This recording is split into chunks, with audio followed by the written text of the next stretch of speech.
Olá, bem-vindos ao canal, tudo bem com vocês? A psicologia é um assunto que tem ganhado relevância nos dias de hoje, não é mesmo? Não só se tem pesquisado mais sobre psicologia, como também cada vez mais pessoas buscam se aperfeiçoar nesta área do conhecimento. E para oferecer algumas informações sobre este assunto, resolvi criar uma série de aulas de introdução sobre psicologia, começando a aula de hoje com o tema Uma psicologia ou várias psicologias. E se você ainda não é inscrito no canal, aproveite para se inscrever e clique no botão do sininho para ser informado sempre que houver conteúdo novo no canal.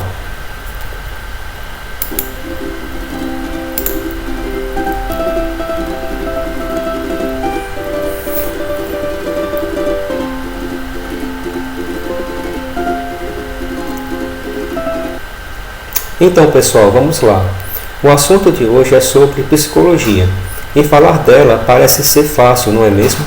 Quantas vezes não escutamos alguém fazer um diagnóstico ou apontar a causa de alguma dificuldade que tem a ver com o psicológico de uma pessoa? A exemplo da frase de médico e louco todos temos um pouco, bem que poderíamos dizer que de psicólogo e louco todos temos um pouco. Cada um tem, assim, um entendimento do que seja a psicologia, isto é, uma psicologia de cada um. Mas será que essa é a psicologia usada pelos psicólogos? Certamente ela se trata de uma forma de conhecimento, que é usada para explicar ou compreender os problemas cotidianos, mas ela se distancia da psicologia científica. A psicologia empregada pelas pessoas é a do senso comum, e embora não seja científica, não deixa de ser psicologia. A psicologia que este vídeo vai tentar apresentar a vocês é a psicologia científica, e para isso faremos um breve passeio entre o que é ciência e senso comum, falaremos um pouco mais sobre o que é ciência e faremos um fechamento para que você possa tirar suas próprias conclusões. Como ponto de partida desta aula, faremos a pergunta: o que é o cotidiano? Podemos dizer que o cotidiano é a realidade propriamente dita. É nela que tudo flui e acontece, e nesse momento mesmo estamos imersos em sua teia. Você pode estar assistindo esse vídeo, mas ao mesmo tempo pode estar atento ao celular, a um compromisso do trabalho ou pensando em ir para a aula da faculdade. Já a ciência é o conhecimento reflexivo sobre essa realidade. Isso quer dizer que ela procura compreender e alterar os fatos da vida cotidiana a partir de um saber sistematizado. Quando fazemos ciência, tomamos como ponto de partida a realidade em que vivemos e ao mesmo tempo nos afastamos dela. A ciência se aproxima da realidade porque ela se refere a um dado do que é concreto e real, mas se afasta dela para poder compreendê-la melhor e faz isso muitas vezes pela eleição de um objeto de investigação. Ocorre, pessoal, que o cientista não é completamente alheio à realidade que o cerca, e o cotidiano, assim como ele, também cria suas próprias teorias, a partir das teorias científicas. Isso acontece muitas das vezes como uma forma de simplificar os achados por ela encontrados ou para dá-los a uma interpretação que se ajuste à sua forma de ver as coisas. Boa parte desse conhecimento acumulado em nosso cotidiano vem da tentativa e erro, é espontâneo e se baseia quase sempre na intuição. Ele compõe o que se convencionou chamar de senso comum e nos auxilia a lidar melhor com as nossas tarefas do dia a dia sem a necessidade de cálculos complicados. Ninguém em sã consciência, por exemplo, utiliza uma máquina para calcular a distância e a velocidade de um carro antes de atravessar a rua. Esse conhecimento que vem com a experimentação torna-se assim necessário, pois evita que se descubram novas conclusões a cada nova tarefa. Algo que se mostra eficaz, como por exemplo fazer um chá quando se está doente, acaba se tornando um hábito que pela repetição vai se transformando em tradição, que é passada de geração em geração. Criam-se assim, pessoal, teorias sobre a realidade que vão sendo mescladas com conhecimentos produzidos por outras áreas do conhecimento. O senso comum, assim, recicla esses conhecimentos e os reduz a uma teoria mais adaptada à vida diária, que se costuma chamar de visão de mundo. O senso comum, assim, integra nosso conhecimento. E mesmo não sendo inteiramente sistematizado, nos ajuda a entender o mundo. Essa integração, porém, não é imediata e leva-se um tempo até que ela possa assimilar o conhecimento técnico de alguns termos ou expressões como fulaninho é neurótico, dentre outros. O saber, às vezes, até se aproxima do que se representa um termo técnico, mas não existe a preocupação em descrevê-lo corretamente. E aí, pessoal, quando se fala em senso comum, temos a existência de algumas características importantes. Ele é uma forma de conhecimento mais simplificado da realidade, como vimos, ao conferir a ela uma interpretação que se ajuste à sua forma de ver as coisas. É baseado na tentativa e erro, mas de uma forma ainda rudimentar, sem o recurso e precisão do conhecimento científico. O senso comum é espontâneo e se baseia quase sempre na intuição e não pela previsibilidade. Ele recicla os conhecimentos e os reduz a uma forma mais adaptada ou visão de mundo, e sua assimilação dos outros conhecimentos, entre eles o científico, não é imediata, pois leva-se tempo até que termos estranhos sejam incorporados a ela. Agora que sabemos o que é cotidiano, como a ciência procura compreender o que nele acontece através de um trabalho reflexivo e como o senso comum nos auxilia na integração destes saberes, vamos tentar explicar por que surgiram outras áreas do conhecimento. Afinal, será que o senso comum, pelas características que apresentamos, já não era suficiente? O problema é que a ocupação de novos espaços pela espécie humana fez com que o conhecimento do senso comum se tornasse muito pouco para dominar a natureza. A exigência de desenvolvimento impulsionou o surgimento de novas áreas, como por exemplo a matemática, para que se desse conta de problemas de contagem ligados à produção de alimentos ou até mesmo à construção de edificações. O senso comum, assim como a ciência, também se tornaram insuficientes para lidar com as questões relativas à existência humana. As especulações a respeito desse tema fizeram nascer o que se entende por filosofia hoje, e deram origem a um conjunto de pensamentos, princípios morais que viriam a ser conhecidos como religião. Então, pessoal, embora o senso comum tenha esse caráter integrativo, tanto ele como a ciência se mostraram insuficientes para dar conta de toda a realidade. Era preciso mais, e agora que sabemos o que é a psicologia do senso comum, abrimos espaço para discutir o que representa a psicologia científica. Mas fazer isso, pessoal, não é tarefa fácil, pois requer, antes de mais nada, definir o que seria ciência. Podemos dizer que a ciência é uma forma precisa e rigorosa de organizar os fatos. O cientista seleciona algo da realidade para estudar, faz questionamentos sobre ele e busca comprovar se o que havia pensado realmente faz sentido. Para isso, cria experimentos e, por meio deles, tenta reproduzir os mesmos resultados mais de uma vez para ter certeza de que são verdadeiros. Fazer isso garante que se saiba exatamente como o conhecimento foi construído e permite que outras pessoas possam dar continuidade ao que foi anteriormente produzido. O estudioso, assim, poderá concordar, negar ou descobrir novos aspectos ainda não vistos da realidade, o que contribui para o avanço da ciência. Outra característica importante da ciência é sua tendência à objetividade. Ela é necessária para garantir que a verificação de suas conclusões por outras pessoas não sofra influência de suas emoções. Temos assim que a ciência é um tipo de conhecimento sistemático, pois ele é ordenado logicamente, de forma que obedece a um conjunto de regras, técnicas e métodos específicos. Ele se distancia em muito do conhecimento tido como senso comum pelo fato de deste nascer simplesmente da tentativa e erro, e sem obedecer a um processo ordenado de obtenção de sua veracidade. Já sabemos que um conhecimento, para ser científico, precisa de um objeto de estudo e ser analisado com objetividade, ou seja, sem a participação das emoções. E para a psicologia, como isso funciona? Vamos tentar compreender isso a partir do que acontece com outras ciências. Para ciências como a astronomia, isto é relativamente fácil, pois seu objeto são os astros, e a distância entre nós e eles não permite que se confundam com aqueles que os estudam.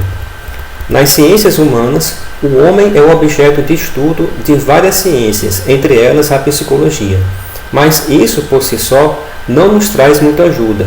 Dentro da psicologia podem existir vários objetos conforme a perspectiva adotada para se trabalhar o ser humano, e isso pode ser explicado primeiramente pelo fato do conhecimento psicológico ainda ser muito recente.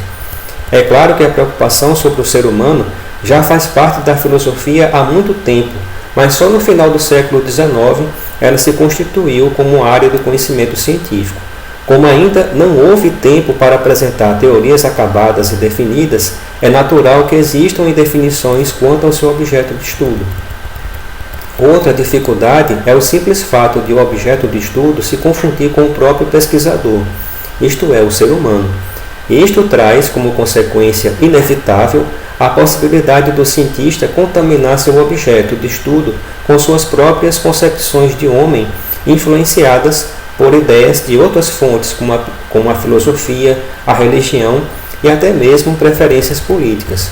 Um exemplo disso é a concepção de homem natural defendida por Jean-Jacques Rousseau, que considera que o homem nasce puro e se torna corrompido pela sociedade. Este é um problema enfrentado por outras áreas, por outras ciências humanas, e ainda se encontra sem uma definição. E conforme a concepção adotada, teremos uma definição de objeto ajustável a ela. Daí por que se dizer que no momento atual não existe uma psicologia como ciência, mas ciências psicológicas em formação, justificadas pela diversidade de fenômenos psicológicos existentes que não são facilmente acessados apenas por um nível de observação. Há assim, pessoal, na psicologia, diversos enfoques que trazem, por assim dizer, definições específicas do ser humano como objeto de estudo. Há o enfoque do comportamento, do inconsciente, dentre outros direcionamentos que vão resultar em ciências psicológicas próprias. Por exemplo, os comportamentalistas que têm o comportamento como enfoque vão se concentrar na totalidade das ações humanas ou animais observáveis e o fazem em oposição aos psicólogos que têm como base uma perspectiva voltada à atividade mental, por não acreditarem ser uma via mais confiável.